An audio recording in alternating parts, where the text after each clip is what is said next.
بسم الله الرحمن الرحيم. ألف لام را. تلك آيات الكتاب المبين. إنا أنزلناه قرآنا عربيا لعلكم تعقلون. نحن نقص عليك أحسن القصص بما أوحينا إليك هذا القرآن وإن كنت من قبله لمن الغافلين.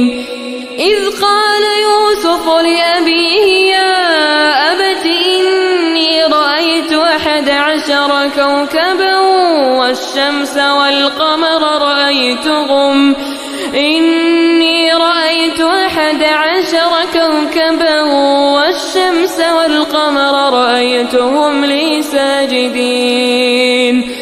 قال يا بني لا تقصص رؤياك على إخوتك فيكيدوا لك كيدا إن الشيطان للإنسان عدو مبين. وكذلك يجتبيك ربك ويعلمك من تأويل الأحاديث ويتم نعمته عليك وعلى آل يعقوب كما أتمها على أبويك من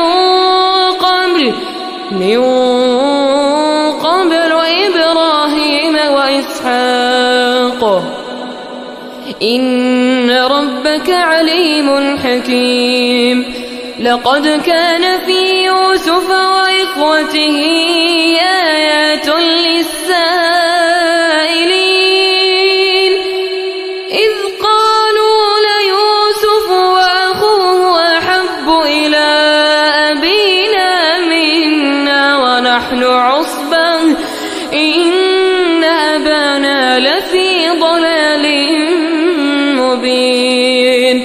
اقتلوا يوسف أو اطرحوه أرضا يخل لكم وجه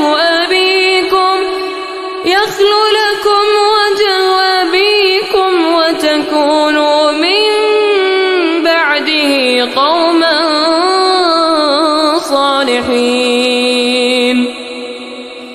قال قائل منهم لا تقتلوا